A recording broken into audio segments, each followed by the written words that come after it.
This morning, growing backlash aimed at the Department of Justice over their release of the Epstein files. The problem is this was a slap in the face of survivors. Members of Congress and survivor groups raising concerns over the uneven disclosure, with thousands of documents still not released, pages and pages of redactions, and photos and documents posted and then taken down, including this one that included snapshots of the president, which the DOJ later reposted. Now, the leading sponsors of the law that forced the DOJ to release the files are considering holding the department in contempt of Congress or even impeaching Attorney General Pam Bondi. They're flouting the spirit and the letter of the law. It's very troubling, the posture that they've taken.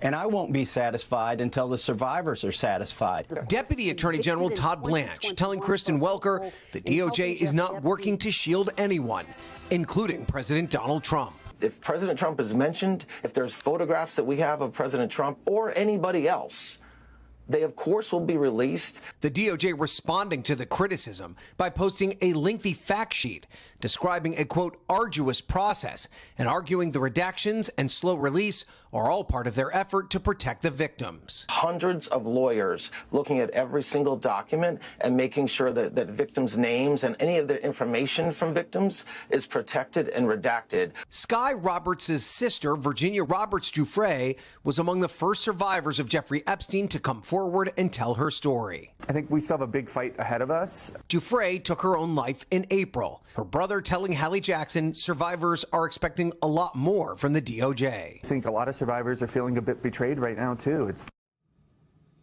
Now, the Department of Justice says there are 200 lawyers working around the clock to finish the work. The members of Congress tracking the release believe at this point the government has only released about 10% of the material that they have on Epstein. Laura? All right, much more to come. Ryan Nobles in Washington, thank you. Hey, thanks for watching. And don't forget, you can catch the Today Show every morning on NBC or take Today when you're on the go. Just follow the Today podcast on Apple Podcasts, Spotify, or wherever you listen.